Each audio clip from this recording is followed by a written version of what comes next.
Everyone's here. Great. I have a pleasure in opening the council briefing of the 8th of July 2025 at 6 p.m. and welcome all those in attendance.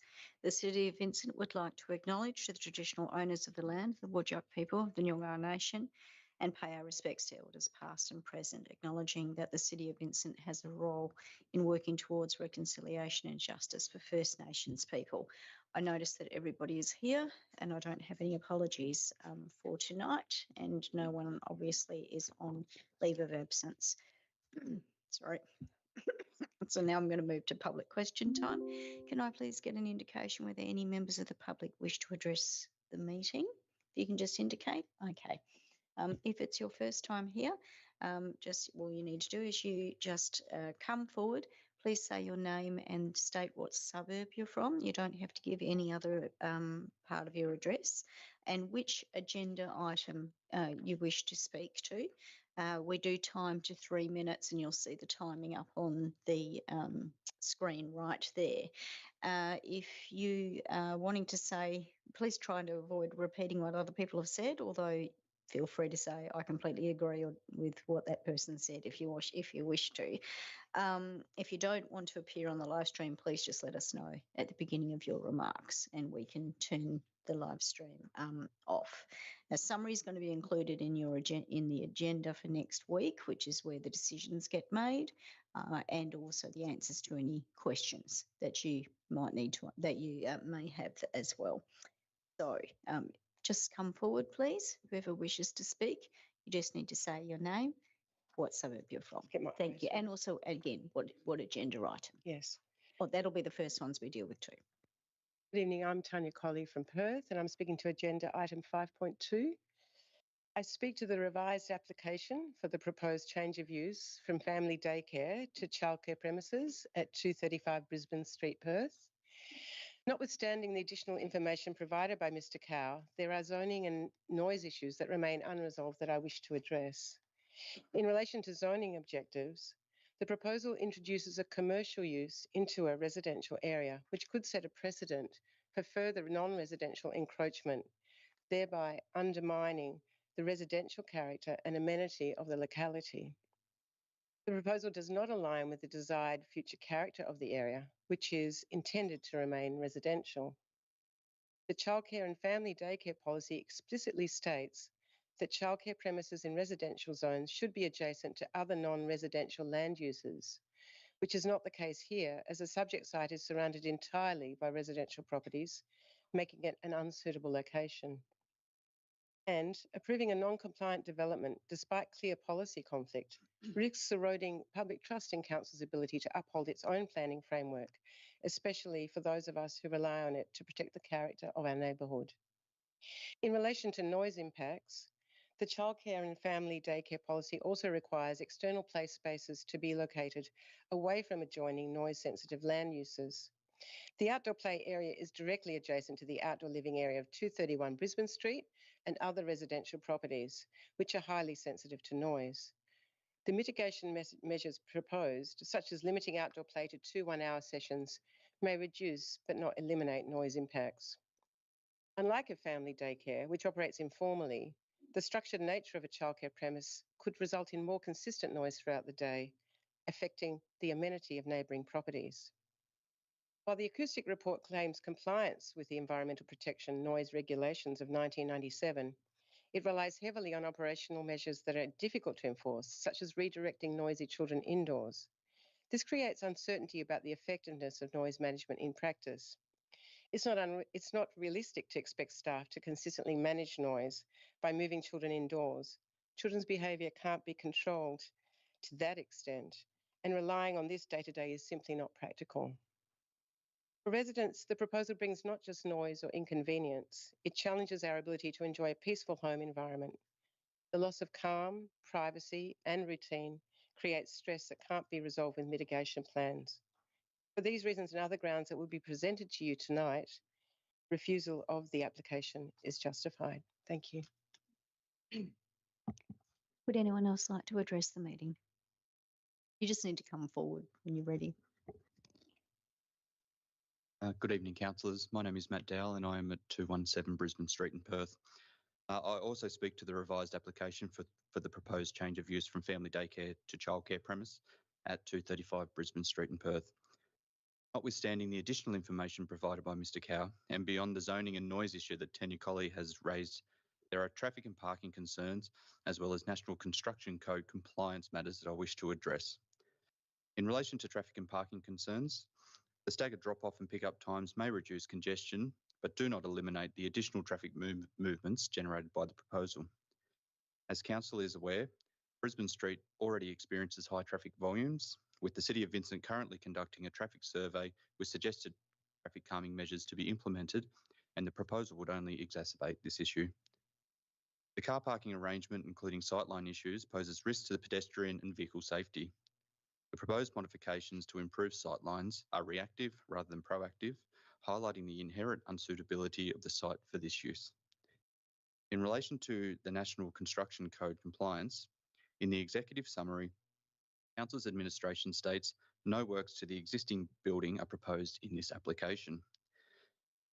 In its agenda briefing in page 10, the administration is again misleading Council by stating that the NCC requirement under I16P1 of Volume 1 apply and will be satisfied through the provision of indoor-outdoor playing areas and sleeping areas, for example. It should be noted that these are just some of the building and design requirements for this legislation. Building classification under the NCC Class 9B, or childcare premises, will require significant modifications to the building, such as widening doorways and installing ramps, which could impact parking arrangements and the overall suitability of the site. These modifications are not addressed in the current application, thereby creating uncertainty about the impact on streetscape, notwithstanding the feasibility of the proposal. It would appear that Mr Cow does not propose to comply with NCC requirements that are regulated by the Australian Building Codes Board in conjunction with the state government. Why did Council's administration not request an engineering plan showing what the external part of the building would look like after the proposed or required renovations? For these reasons and other grounds that will be presented to you tonight, refusal of this application is justified. Thank you.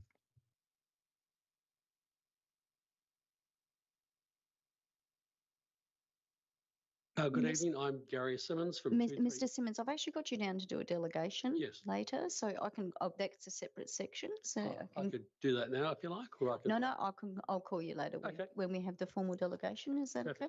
No problem. Okay, no worries. Thank you. So we will be hearing from you. Would anyone else like to address the meeting during question time?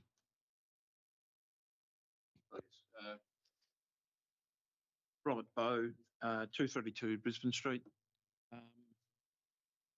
I'm probably just going to sort of put a different emphasis on things that have already been said, but there's a fair amount of commitments in this and undertakings that I am firmly of the belief that the council doesn't have the capability to police, and effectively what will happen is that will be outsourced to local neighbours. It'll come down to noise complaints. It'll come down to problems with parking being blocked and various things, because there isn't that capability, and my reading on ranges and stuff like that is they deal with problems as they are raised. They don't have an ability to police commitments that have been made through a process like this, and so it falls to the local community, which I believe is not really what the council is about. I may find out I'm wrong, but that's my position.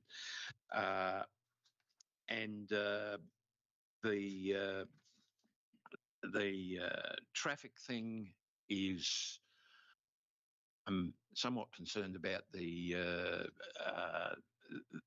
safety for the children, in that one of the big problems we have there is not only the volume of traffic, but the poor sight lines. I am from time to time coming out of my garage and then wanting to come out of Dangan Street into Brisbane Street, and I have to nose forward a fair way before I can see if there's a car coming past the parked cars. And on a couple of occasions, I've seen somebody's there and I've had to quickly reverse to let them pass. Little kids popping out from behind parked cars and stuff like that are, I believe, something that is a real concern for this proposal. Thank you for your time. Does anyone else wish to address the meeting?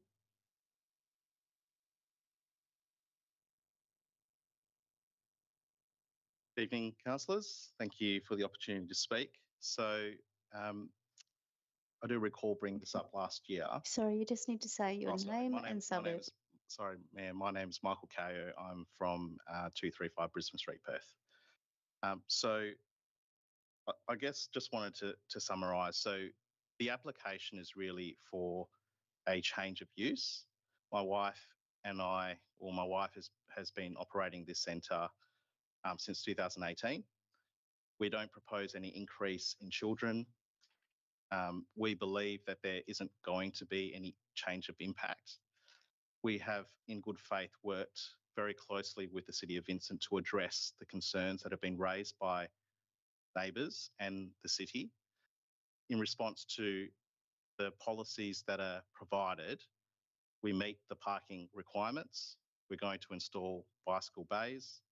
In terms of the traffic requirements, 7 children. The city's policies state that anything less than 10 movements does not require any significant requirements to plan for that. But we've provided a traffic management plan. We've sought the expertise of a noise management consultant to demonstrate, even though we know that there hasn't been any complaints about noise since its operations. We're not going to increase the number of children, but we want to give a surety to neighbours that if there is any concerns, they can speak to Abby using her personal number and she will address those concerns. So I appreciate that there are concerns from the neighbours. I just want to reiterate that we're not planning on doing anything different than what we're doing now. In terms of the national building codes and the sightlines, I have every intention to ensure compliance with the council's requirements for that, because we don't want to have any accidents or any risk for the children. In terms of why there hasn't been any plans, because the development application is not for building works at this stage. So if council was to approve, that would be the next step in the process. And we know that if the building doesn't comply, then we're not going to operate. That is a requirement from the education department. So we feel that we have addressed the council's concerns and the neighbours' concerns. If there's anything else that is unclear or needs further points of addressing, then more than happy to hear those concerns and address it accordingly. Thank you for your time. Does anyone else wish to address the meeting? Okay, so that item is going, which you've all spoken to, is going to be brought forward first on the agenda. There being no further questions, I close public question time at 6:13. Okay, so deputations are not typically heard at council briefings and are generally reserved for ordinary council meetings. However, in accordance with the council proceedings guidelines, I do have the discretion to allow a deputation limited to 5 minutes, and I have approved one deputation request. I now invite Mr. Gary Simmons to come forward to speak on behalf of community members opposed to item 5.2 on tonight's agenda. Mr. Simmons, please note that deputations at council briefings are limited to 5 minutes. You may begin. Thanks, Mayor. Tonight, I'm Gary Simmons of 231 Brisbane Street in Perth. Tonight, I'm representing local community objectors to the revised application of the proposed change of use from family daycare to childcare premises at 235 Brisbane Street in Perth. As you are aware, at its ordinary meeting on the 23rd of July 2024, Council refused the initial application, contrary to administration's recommendation. The proposed development was refused due to incompatibility with the area and the likelihood of negatively impacting the local amenity and character. Mr. Kao has endeavoured to address 3 of the 4 reasons of refusal in Council's decision in July 24 through the lodgement of very, very much generic reports and very lacking reports, acoustic reports, the cut and paste reports, acoustic reports, parking management plan and a waste management plan, the contents of which are misleading and skewed in his favour and therefore remain essentially inadequate. Reason 1A that Council made in its last decision in 2024 has not been addressed and should still apply as a reason for refusal. In conclusion, Mr. Kao's submission to Council dated the 15th of May 2025 continues to misrepresent and misconstrue the facts with respect to the issues raised by residents. We strongly refute claims made in the proposal regarding the length of the family daycare operations, which were never 5 years or continuous, and the number of children cared for during the time, which were never the capacity of 7. They never went over 4. So we've never had something like this before. It's doubling. In addition, while 13 of the 18 submissions to Council in 2024 regarding the childcare premises proposal did support the continuation of the family daycare at the premises, this was misquoted in Mr. Kao's submission in 2025 as it could support a small-scale childcare premises of a similar number of people. Well, that's just false. Once again, and importantly, when considering community issues and concerns, facts and semantics do matter.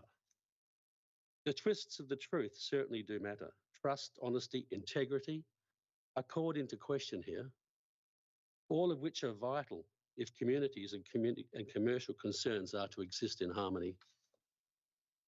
While a number of stringent conditions may accompany Council's reconsideration of approval for this proposal, residents now wonder who will be responsible for monitoring and enforcing these conditions, especially given the deteriorating relationships that have been observed between nearby residents and the Kao family since residents' objections were tabled in Council last year. We don't speak to the Kao family and they don't speak to us. It's a very, very disappointing situation. The proposal remains non-compliant with the City of Vincent's planning framework, including the objectives of the residential zone, the childcare and family daycare policy, and the non-residential parking policy. The adverse impacts on residential amenity, noise, traffic and parking, combined with strong community opposition, really does justify the refusal of the proposal. Approval would set a concerning precedent of further non-residential encroachment into residential areas, undermining the integrity of your planning framework. So we really do want this proposal refused. However, I would like to put a caveat on our submission.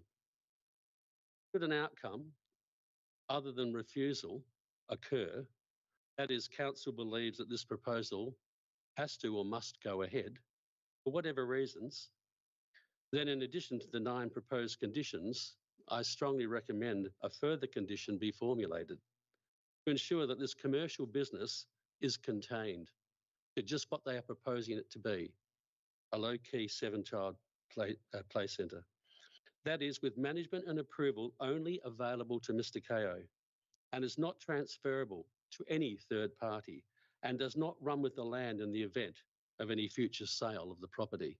Let's contain this as to what they are purporting it to be. Also, given the uncertainties in monitoring and measuring the impacts this proposal may present, it would be highly appropriate that a timeframe be placed on any such approval decision to ensure compliance. We've never had 7 kids. We've never had this volume. We don't know how the traffic's going to be managed. Let's monitor it. Let's see how it goes and let's review it in a few years' time.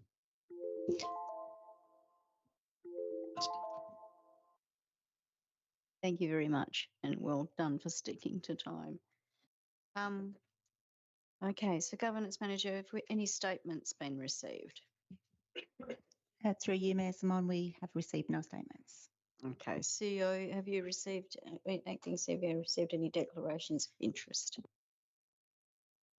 Thank you, Mayor. Received one declaration of interest from Councillor Ashley Lafontaine. It is impartiality interest in respect to item 8.2, the Mount Claremont depot site. Councillor Lafontaine's partner is an employee of the Public Transport Authority. Okay, are there any other declarations of interest? Okay. Councillor Warner, which matters would you like to ask about? No more than we've already got. Thank you. Okay. Councillor Wallace, 8.2, thank you, Mayor. point 2. Councillor LaFontaine. Okay. Councillor Castle, 5.3, please.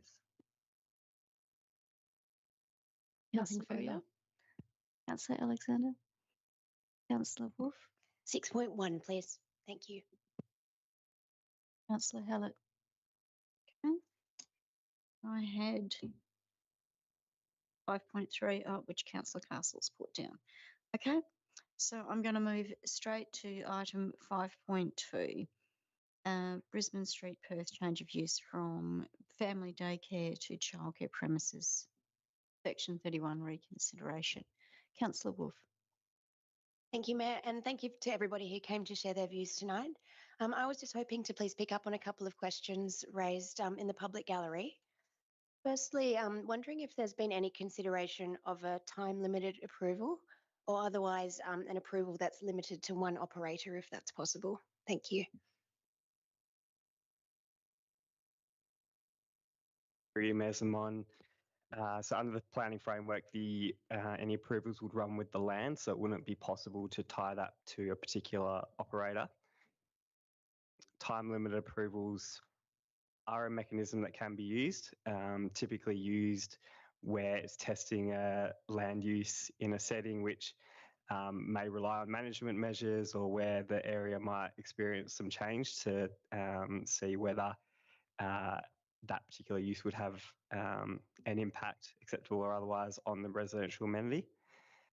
Administration's assessment of the application was that it didn't warrant a time limit in this situation because it wasn't going to operate at a greater scale or intensity than what the family daycare centre could, noting the same number of children. The application also includes a number of conditions that would help to manage impacts, so operating hours, management measures, and sightlines and parking requirements, which otherwise wouldn't be required through a family daycare centre. So based on all of those reasons, we were satisfied that it would be compatible with the setting, consistent with the objectives of the residential zone, and didn't impose a time limit approval. Thank you.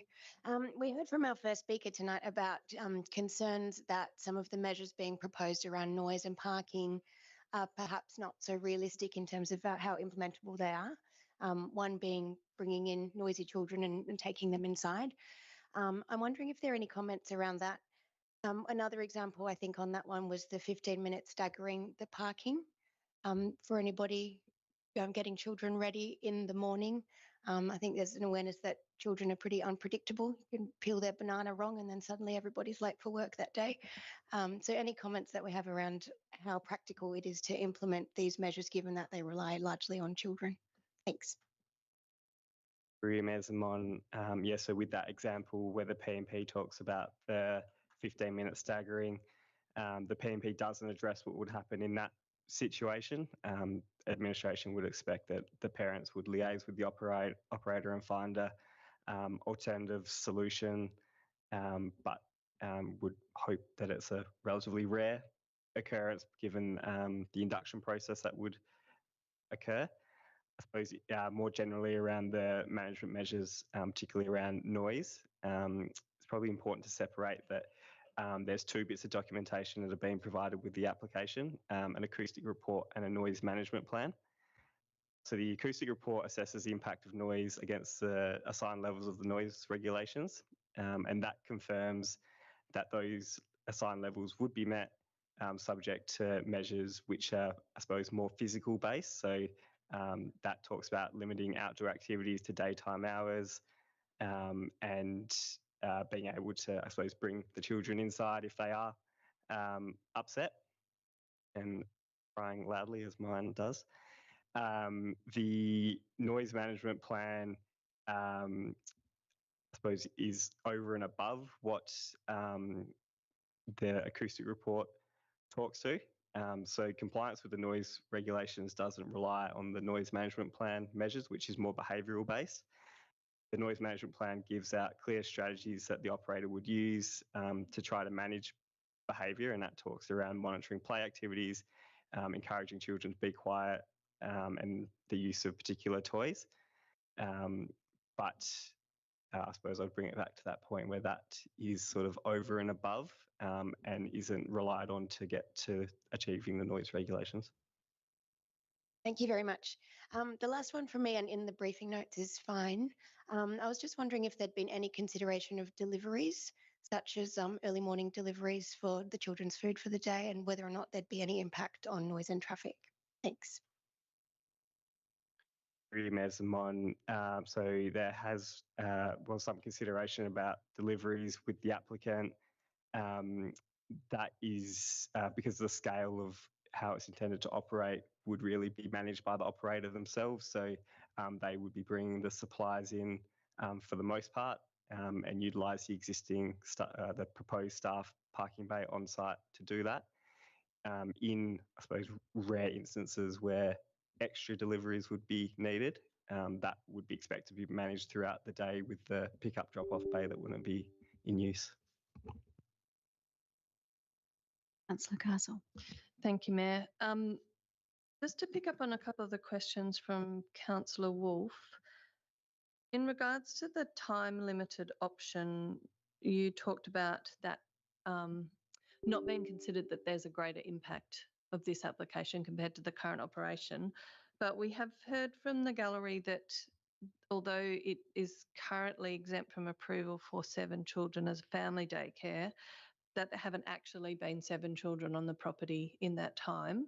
Do we have any information about how many children have been using the service over the last 5 years and how consistent that has been operating? And happy if that needs to come from the briefing notes. To my knowledge, no, but we can confirm through the briefing notes. Thank you. I also had the question about limiting the approval to the applicant, which is what I expected, that's not an option for council to consider. Correct. Okay. In relation to this Section 31 consideration, if council decides not to approve the application, then the land would revert to the current operation, the exempt approval for family daycare.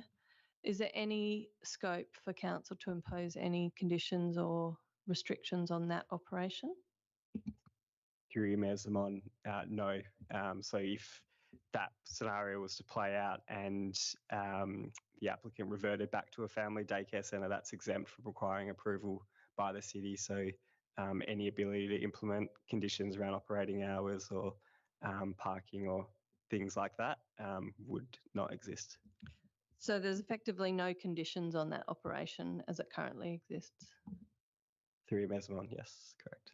Okay. And so if this were approved, subject to the question around how many children have actually been attending, what are the changes to operation with this approval, or would they be?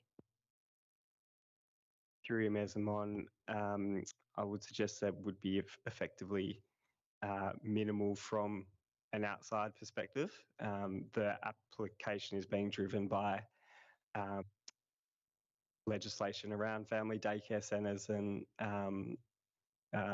seeking to not require a family daycare coordinator, which is required for family daycare centres. But aside from that, the number of children would still be the same, 7 to 7, and this application would give you the ability to condition out those other things around management measures, sight lines, operating hours.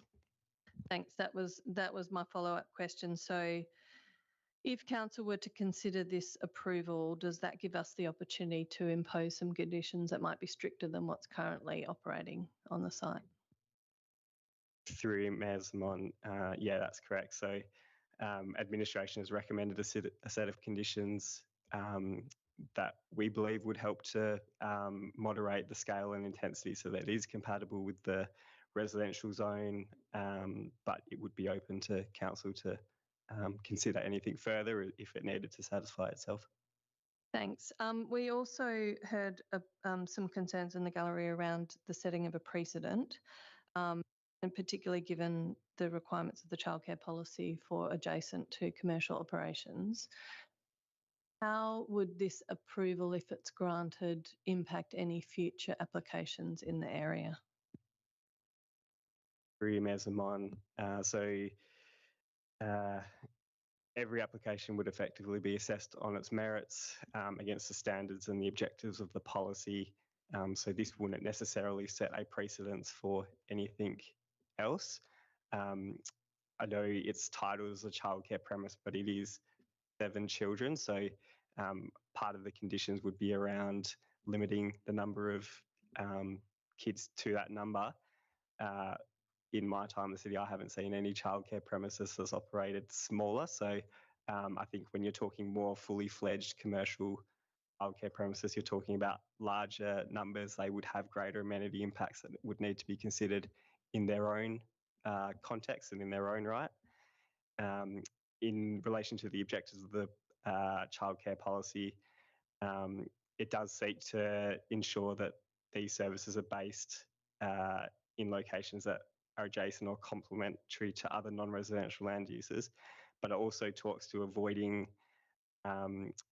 adverse impacts on residential properties. So while it doesn't necessarily abut or be adjacent to non-residential uses, for all the reasons that we've said before, the scale is one that would, in administration's view, mean that there isn't any greater adverse impacts. Thank you. Just a couple more. There was also some mention in the gallery around the need for building approval for future works to comply with the legislation. Does administration have any information about the scope of that? And does this application that we're considering have an impact on the assessment of the future application for building works? Through Mayor Zamon, so probably the first thing to say would be compliance with the NCC isn't a relevant planning consideration for the purposes of considering this. If the application were to be approved, they would still need to go through that separate process as part of the building permit. At this stage, administration can't confirm exactly what works would need to be undertaken, and that would be confirmed through a private building surveyor that would be engaged by the applicant to prepare the building permit application.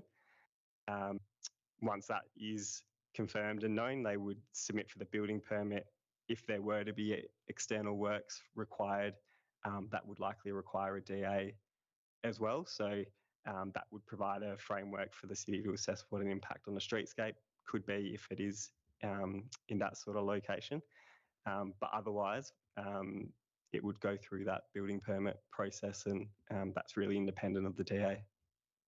Thank you. Just one last question. For the sake of clarity for a point that was raised from the gallery, can you just confirm that any approval for an application can only be extended to what is applied for, and any variation to that in the future by a future operator or for any change to numbers of children, operating hours, or any of the other conditions would require a further application to be assessed? Mayor Zamon, yes, that's correct. So if the application were to be improved as recommended and then the operator down the line sought to increase the number of children, that would require an amended DA before they could commence. That DA would need to be assessed against the current policy to consider what the impacts would be and whether that was appropriate or not. As an amendment to a decision from council, that would also be required to be returned back to council for that to be considered and determined as well. Thank you. Okay, are there any other questions from councillors in relation to this item? Councillor Wolf. Thank you. Just a quick follow-up to Councillor Castle's last question there. We know that childcare rules are really in the spotlight nationwide at the moment. Similarly, if there was any change to the staff to child ratio, would that require a new DA here, given that we've got a maximum of 2 staff members listed as a condition in this proposal? Thanks. Through you, Mayor Simon, yeah, so if there was to be a change that required more than 2, they would need to, I guess, comply with both the DA and the relevant legislation, so they would need to amend the DA to bring it into compliance. Any other questions in relation to this item? Okay, I'm going to move on to the next item, which is 5.3, lot number 71 Edward Street and number 120 Claysbrook Road, Perth. Proposed amendment to conditions for the concrete batching plants. Councillor Castle, you had some questions?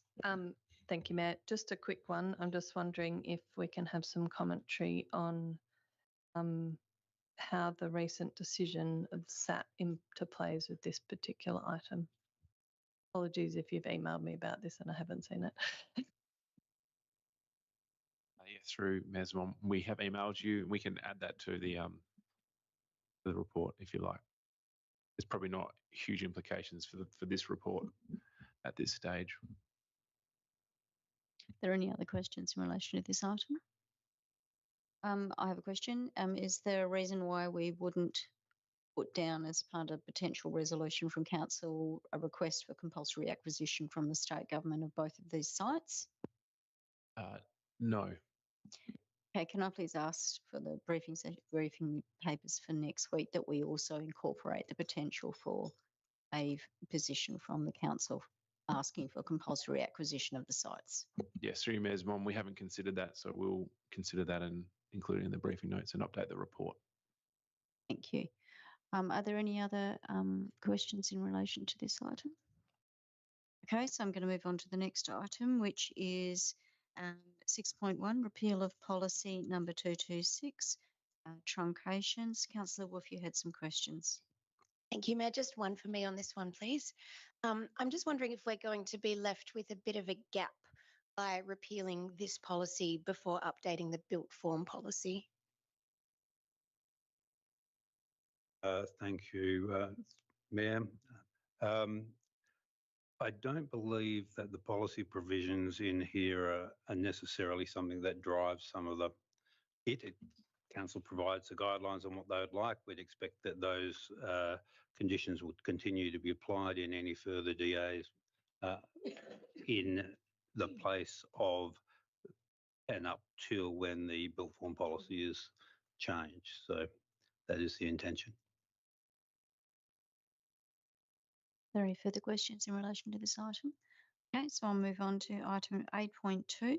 And Councillor Wallace, you had some, Mount Claremont Depot site. And Councillor Wallace, you had some questions. Yeah, thank you, Mayor, and thanks to Adam for this report. There's a lot of really interesting background on what's brought us to this point. My question was just around the need for this delegation. So if I can summarise the existing delegation, the CEO is delegated to enter into pretty minor leases and licenses. So Cat 1, small community groups, Cat 2, sporting clubs, community groups and organisations. And he also has a delegation to approve or execute minor variations to existing leases or licenses for larger Cat 3, Cat 4 organisations, so commercial entities, government agencies, stuff that has a larger financial value and more strategic importance. But noting he doesn't have existing authority to enter into new license or leases with such organisations. So I would presume that any org that wants to take on part of this depot would fall into Cat 3 or Cat 4. So I was just curious why the CEO needs delegation to do that and why we can't just rely on the existing delegations and have this potential license or lease come to council. What's so special about this? Yes, through Mesmon. The issue we're trying to address here is just the number of licenses and leases that are being proposed at the moment, and the scale of them and the impact they have on the community. So in this location, there really is no impact on the community. We're looking at half a dozen or more leases or licenses, which would result in half a dozen or more council reports. And the scale of those leases and licenses are typically, for the majority of them are small. The WMRC lease would be the largest, being one of the administration buildings and potentially some of the parking out the front. So that is a larger lease, but all of the others are smaller, short-term leases or licenses that, in our view, we didn't think council would want to see those, but ultimately it's a decision for council about whether it's going to slow down the process, but whether they should all be coming to council or whether the CEO should be delegated the authority to deal with those. Okay, I'm probably of the view that they should come to council, but maybe if you could provide in the briefing notes just some extra detail on what you expect terms to be over these. And yeah. Yes, through Ms. Mason, we can provide that. Yeah, can I say further to those questions? I'm curious about the timeframes as well. Like, as if you're talking about something very short, like 3 months, that I can understand why you wouldn't bring it to council. But if it's 3 years, then I would think that there might be more of an argument for council to have line of sight. So maybe even if the delegation was simplified even further to specify exactly what it would mean to be very small, as opposed, so some more detail about that would be helpful. Thank you.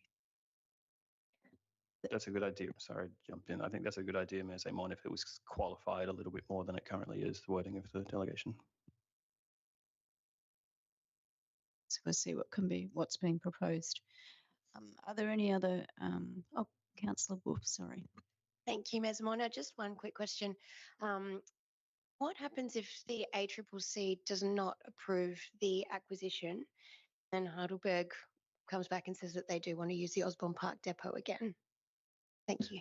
Yeah, through Mesbon, the project's been designed so that the city could still move to the Mount Claremont site. Our works depot from Osborne Park could still move here. So none of the leases or licenses would restrict that from occurring. So there are 3 administration buildings on the site, as you're aware, and WMRC are proposing to lease one of those. So the other 2 would remain available for the city, and that would be surplus to our needs, really. So there'd still be space there. Subiaco were looking to use some of that space that is surplus to our needs, so we need to work through that a bit. We haven't had a lot of detailed discussions with Subiaco yet about that.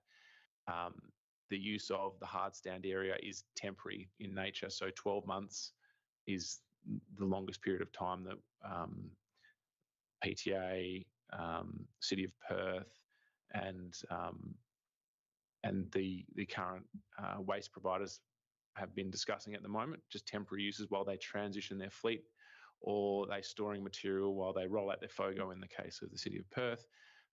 There may be longer leases proposed, and I'm sure there will be over time, but we wouldn't be entertaining any of those until the issue around the concrete batching plants has been resolved and the batching plants are out of Claysbrook. So we have no intent of restricting our ability to still achieve that outcome all the way up until they've gone. OWB Heidelberg, so many choices of where they could go. It's quite extraordinary, the many, many choices they have.